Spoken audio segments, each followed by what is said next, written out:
Good evening, girls.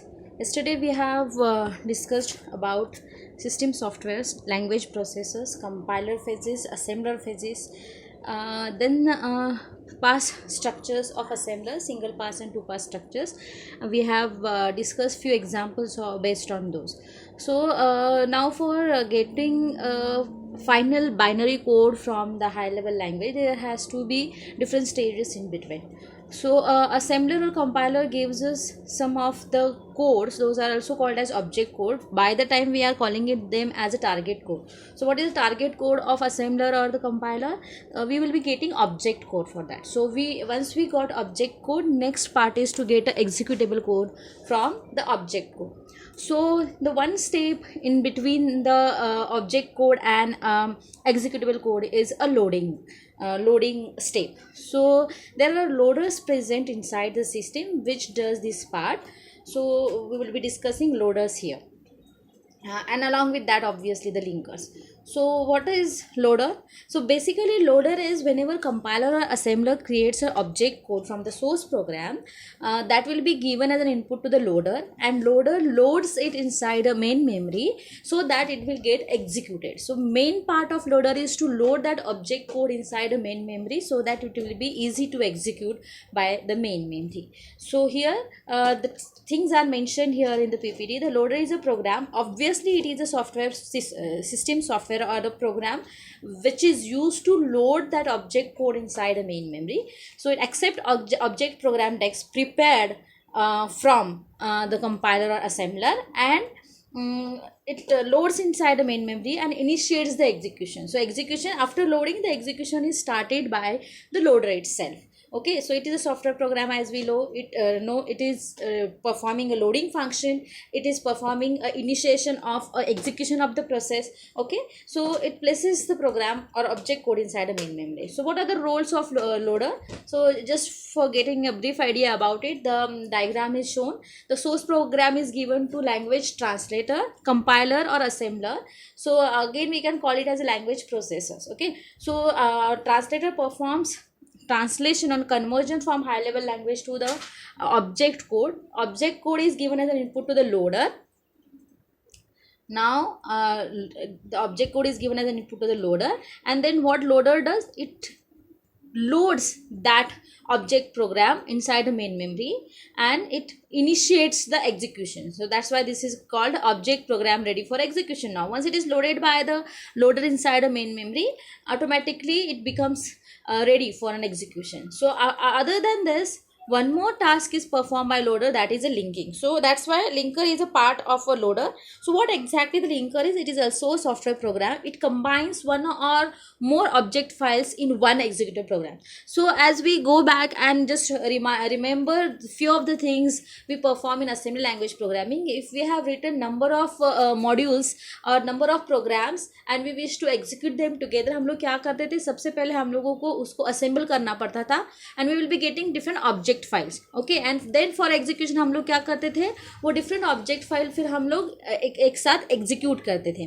That means we will be calling a loader there to link the objects together, to link different modules together to get a single executable file. So here loader itself performs execution as well as linking of multiple modules, one or more object files together inside of one program. So अभी मुझे यहाँ पे अगर load करने के लिए number of modules चाहिए तो पहले क्या करना पड़ेगा, individually all those programs or the processes should be assembled or compiled and the object file should be generated, and then only I can link them together and load them as a single executable file inside a main memory. So the loader is performing linking functionality for us. So what are the major functionalities of loader now? It loads object file into the main memory, it initiates execution, and if number of one or more object files are there, those are related and those should be connected with each other, the linking function is also done by the loader. So loaders are also the linkers. So the thing is given is a computer program that takes one or more object files generated by compiler and combines them into one executable file. So this is about the basics of linker and loader, that is given in the form of diagram here. The source program is given to the translator. These are nothing but assembler or compiler. It creates object file, how data goes, data flow, how the data flow is shown here in the form of arrows. Those are what we can say, the thick arrows, and object modules are created. Those are given as an input to the linker. So why linker? Because number of object modules are there, those should be linked together to get single executable file, and then only my loader can whatever ready to execute single file that will be loaded inside a memory, and that will be my binary program, and then the results will come out. Okay, so this is what the overview of linker plus loader. Now, what are the basic functionalities of loader? It performs 4 tasks: allocation, linking, relocation, and loading. So what allocation is? Whatever program is written, first thing is for execution, that program is to be brought into the main memory. That means whenever we talk about main memory, the location addresses or the memory location size comes into the picture. So whenever program is written and it has to be transferred into the main memory for execution, we have to calculate the memory size, and that calculation is done by the loader.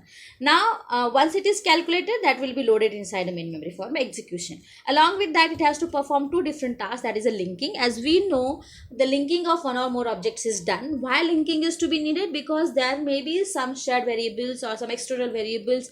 With the help of those, we are connecting their modules together. So for that, the resolution of symbolic reference between object codes, the multiple object codes, need to be done, and that is done by the loader as a linking functionality, and then these modules are combined together in a single executable file. So what is relocation? Now whenever a memory size or the memory block is calculated by the loader for a program to be loaded inside a main memory, it is possible that after calculation it finds some memory block जहाँ पे मुझे वो program save करना है, object program save करना है, लेकिन पहले से ही मेन मेमोरी में कुछ स्पेसिफिक फंक्शनलिटी के लिए लगने वाला सॉफ्टवेयर वहाँ पे सेव्ड है. So it is a need of the system to change the memory location of an object program. That means we are relocating that program. Or sometimes it is possible that within a program 2 different modules are there. The first module is already brought into the main memory, and the second module के लिए जो भी मैंने memory size calculate किया है, that is overlapping the previous one. So automatically that relocation of second memory block is needed. So that thing is done by the loader. So this is done runtime as well. So what are the different main functionalities of loader? Calculating memory size for placing it into for placing object code inside a memory, loading exact program inside a memory and initiating the execution, then linking number of modules together as a one executable code, and sometimes if relocation is needed, relocation of memory space or size is needed, that is done by the loader. So basic functionalities of the loader. Now for loading, there are different schemes. The loader can be designed by different schemes, and there are 6 schemes present over here. So we'll be discussing 3 in this particular lecture. The first is a compile and go, general loader scheme, absolute loader scheme, subroutine linkage, relocating loaders, and direct linking loader. So we start with the compile and go. This is very easy and the basic loader design, in which line by line instruction is read, and once it is read, automatically assembly code is generated, that is object code is generated, and immediately that will be loaded inside a memory. So whatever my assembler is or the loader is, it is not a separate part, but togetherly assembly and loading part is done. So जब भी मेरा programme source के लिए दिया जाएगा, source program दिया जाएगा, तो वो पहले असेंबली करेगा और इमीडिएटली तभी की तभी लोड करेगा. मतलब it is not a separate object code generation step is there. Automatically code आया, डायरेक्टली वो लोड भी हो गया, and the generation of object code and loading entirely done in one step only. So what is compile and go loader? Sometimes it is also called as assemble and go, because if we have high level language to low level language or execution, high level language का execution है तो compile and go. If we have assembly language execution, then we will be having assemble and go. So both are having the same meaning. Just the statement is, it doesn't create any object file in between. It directly loads the executable file from source file to the loading of executable file, that is done at one stretch. So the instruction is read line by line, and the machine code is generated, and that machine code is directly put inside a main memory. Okay, so that is what a compile and go. What it means, the assembler runs in one part of memory. So for executing assembler, one part of memory is reserved to store that assembler software, because assembler, compiler, loader, everything is a system software, so it needs some space in a system. So यहाँ पे मेरा assembler ही loading का काम कर रहा है, तो उसके लिए एक separate memory reserve की जाएगी यहाँ पे memory, main memory में. Okay, so the assembler runs in one part of memory, assemble machine instruction and data, directly put it into the assign memory location. मतलब अभी अगर source program compiler and go translator, अभी मैंने यहाँ पे translator बोला है, it is not said as a loader, because translation and loading both parts are done by the same component. So compile and go means load, so it performs assembly and at the same time it will load inside a memory provided by the pointer. So after completion of assembly process, assign starting address of the program to the location counter. This is what a location counter, यहाँ पे starting address जहाँ पे मुझे वो object code generated executable code को मुझे वहाँ पे save करना है. So this is how it works. So in one component only assembly and the loading is done. So जब भी मुझे प्रोग्राम एग्जीक्यूट करना है तो हर बार मुझे रीअसेंबल करके लोड करना पड़ेगा. पहले हम लोग क्या करते थे, अगर एक बार ऑब्जेक्ट फाइल क्रिएट करके छोड़ दी है फॉर एग्जीक्यूशन के लिए, हम लोग we can just pick that object file and get an execution done. But यहाँ पे as assembly and loading are done in hand, every time reassembly of the code is needed, and that is what a major drawback of this compile and go. So which systems are using this? The Fortran language, Fortran compilers are using this type of scheme, loader scheme. So what are advantages? As I discussed, this is very simple and easy to implement, because the assembler is placed in one part of memory, loader simply loads us. So what is the task of loader? There are four major functionalities of loader: relocation, linking, loading and allocation. So यहाँ पे assembler main memory में है, तो उसका memory calculation भी सब कुछ कौन करेगा? assembly करेगा, लेकिन assembler करेगा, लेकिन बस loading का part है, only that simply the loading part is done by the loader. Now there is no important thing is, as loader को वही के वही उसका जो मिला सेंटेंस, उसका असेंबली कोड मिला, उसको डायरेक्टली मैंने वहाँ पे सेव किया. तो सेपरेट सब रूटीन कहाँ पे ऑब्जेक्ट फाइल है, फिर वन बाय वन उसको मुझे एग्जीक्यूटेबल फाइल को मेमोरी में सेव करना है. सो जो सब रूटीन लगेगा या फिर बैकग्राउंड में जो मैकेनिज्म लगेगा, यहाँ पे उसकी ज़रूरत नहीं है.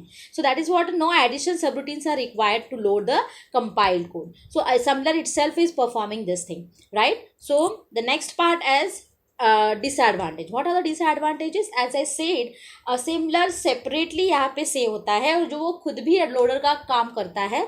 सो इन टोटल जो भी सॉफ्टवेयर सिस्टम सॉफ्टवेयर होगा वो बड़ा लार्ज प्रोग्राम होगा. So that much memory space is wasted, main memory space is wasted to hold assembler come loader inside a main memory. So there is a wastage of memory space due to the presence of assembler inside a main memory. Now there is no production of object code, source is directly converted into executable form. So whenever there is even if there is no change in हम लोग कब नया object file generate करते हैं? अगर मैंने main program में कुछ चेंज किया तो पहले मुझे उसका ऑब्जेक्ट फाइल क्रिएट करना पड़ेगा, फिर मैं एग्जीक्यूट करूँगी. लेकिन यहाँ पे object file preparation separate task है ही नहीं. तो जब भी मुझे कुछ प्रोग्राम एग्जीक्यूट करना है तो हर बार मुझे भले ही मेन प्रोग्राम में चेंज हो या ना हो, every time reassembly is needed. Okay, so and it becomes time consuming activity.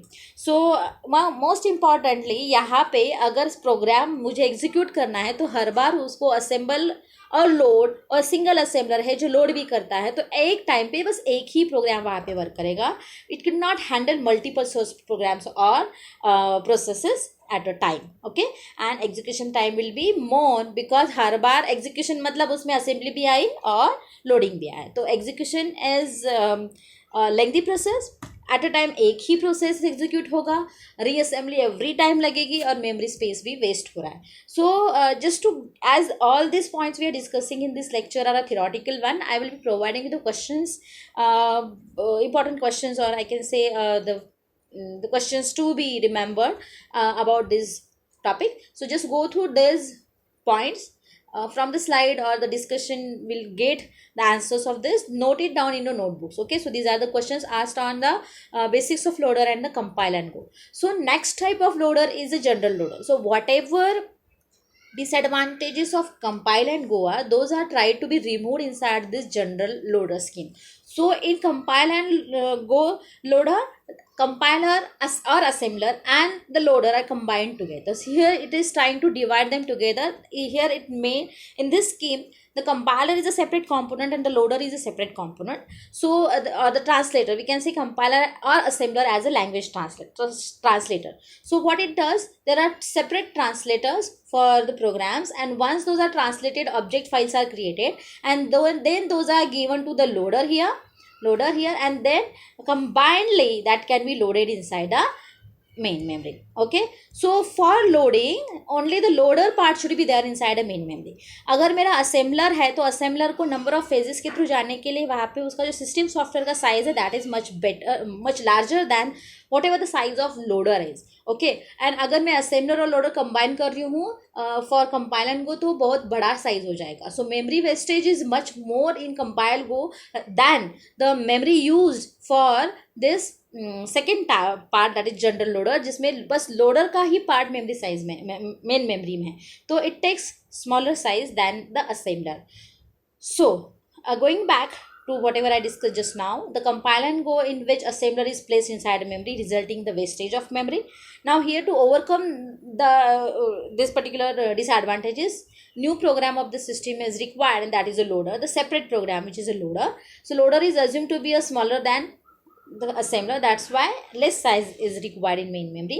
So what loader does, it accepts the assemble machine instruction, data and other information in the form of object format and places it inside the as an executable form inside a computer system. And as once object file is created, जब मुझे उसको execute करना है बस loader को call करना है, object file को लिंक करके वहाँ पे मेन मेमोरी में लोड करके एग्जीक्यूशन हो सकता है. So reassembly is not needed inside the general loader scheme. So this is what the basic difference is. And one more thing, as we can see, it is possible to have number of translator together. That means it is possible to have number of source programs together. That means this system can handle multiple programs at a time. One more thing, it is also possible that the multiple programs written in different languages can also be handled in general loader scheme. So what are advantages here? It is smaller than assembler because it just need to load loader inside a main memory. No reassembly is needed. Possible to write subroutines in different languages, different models in different languages. No wastage of memory because assembler is not placed inside a memory. This scheme avoids all the disadvantages of compile and go, but the disadvantage is some portion of the memory is occupied by the loader. That means at least some part is wasted inside a main memory, that is to save the loader. So again, these are the questions based on the general loader scheme. Just go through this, try to find out the answer and note down in your notebooks. Now third type of loader scheme is an absolute loader scheme. So it is totally based on the general model, that is general loader scheme, the previously discussed. But यहाँ पे क्या होगा, वहाँ loader को object file आने के बाद जो मेन मेमोरी में जब प्रोग्राम डालना है या फिर उसमें अगर लोड करना है तो अलोकेशन, रिलोकेशन, लिंकिंग सभी काम लोडर को करना पड़ता था. सो द एडवांटेजेस वहाँ पे इसलिए लोडर को स्पेसिफिकली मेन मेमोरी में रखा था. अभी यहाँ पे एब्सोल्यूट लोडर में क्या करेगा, लोडर बस लोडिंग का काम करेगा, बाकी की जो फंक्शनैलिटीज लोडर की है those will be handled by programmer. Those are given as a responsibility of the programmer. That is relocation is done by the programmer, allocation is done by the programmer, linking is done by the programmer. So for that programmer needs to have a knowledge of memory management inside that system. Other than that, programmer must know what are the static addresses of each and every module so that relocation allocation gets very easy or the comfortable. So here there is a work pressure or there is some load on the programmer at the time of programming rather than the load on the loader. So here in absolute loader, only the loading part is handled by the loader, rest of the part is handled by the programmer. So here absolute loader is a kind of loader in which relocated object files are created. Loader accepts these files and places them at a specific location. Now in this type of loader, Why it is called as absolute loader? Because no relocation information is needed. It is obtained from the programmer or the assembler. So if programmer is not doing it, assembler at the time of object code generation provides it to the loader. Now this, even for relocation or allocation, the starting addresses must be known. So for programming, the starting address of every module should be known to the programmer. This corresponding address is stored inside of object file, and then the task of loader becomes simple. That is just to place those executable files inside a location mentioned inside that object file. Now again, programmer should have knowledge of memory management. अगर उसको ही relocation करना है तो वो block statement कहाँ पे रखना है, क्या करना है, तो मेमोरी मैनेजमेंट स्कीम भी पता होनी चाहिए. सो that is the task of programmer it self. Resolution of external references और लिंकिंग. अभी अगर मुझे प्रोग्राम का ही रिलोकेशन करना है तो प्रोग्राम में अगर नंबर ऑफ मॉड्यूल्स है तो उसका भी लोकेशन और लोकेशन इंपॉर्टेंट है. तो एक्सटर्नल रेफरेंसेस भी किसको मैनेज करनी पड़ेगी? प्रोग्रामर को. So the relocation of resolution of external references and linking of different subroutines are issues need to be handled by program. So this is what the characteristics of absolute loader. So just look at the diagram here. There are two modules, main and square root. Those are given to the absolute loader. That means whatever starting addresses of these two, whatever allocation of memory to these two, everything is handled by the programmer. Now if there is a change in this main, and suppose it is expanded or it is taken down from this location to this location, and then the second model comes, that is square root. So initially यहाँ पे दो place थे, यहाँ पे एक और यहाँ पे प्लेस था, लेकिन अगर मैंने मेन का रिलोकेशन किया है वो यहाँ पे इस स्पेस में आया है and that is overlapping the address of square root, तो मुझे क्या करना पड़ेगा? Automatically programmer needs to relocate square root to. So such type of issues should be handled by the programmer. So here in figure what is shown, two modules main and square root are shown. Starting address is stored inside an object file. Loader loads the module inside a memory, that is these two modules are loaded. Programmer knows the starting addresses of the module. If there are some changes in one module, the programmer can adjust starting address so that another module will not get disturbed. So everything is the task of programmer here. So what are the implementation characteristics of this scheme? Allocation is done by either programmer or assembler. Linking is also done by either programmer or assembler. Relocation is done by assembler. Only the loading is performing, so loader is performing loading part. Okay, so talking about advantages and disadvantages now. It is simple to implement, allows multiple programs in multiple languages. Then a task of loader is simpler because simply obeys the instructions given by the compiler or the object code, and process of execution is efficient. What are disadvantages? Disadvantages are the programmer must know the memory management techniques of the system, and if modification is done in some segment, the static address of immediate next segment may get changed. So programmer must take care of these issues because there is extra task given to the programmer, that is allocation and linking. Relocation is given to the assembler, and only the loader part is handled by the absolute loader. So this is what the advantage, disadvantages. These are the questions, possible questions on absolute loader scheme. Just go through all the questions given on these three types of loaders. Try to find out the answers and note that down in your notebooks. I hope you got this theoretical part. Just go through it. We'll discuss two more points, two more schemes in next lecture. Thank you, girls.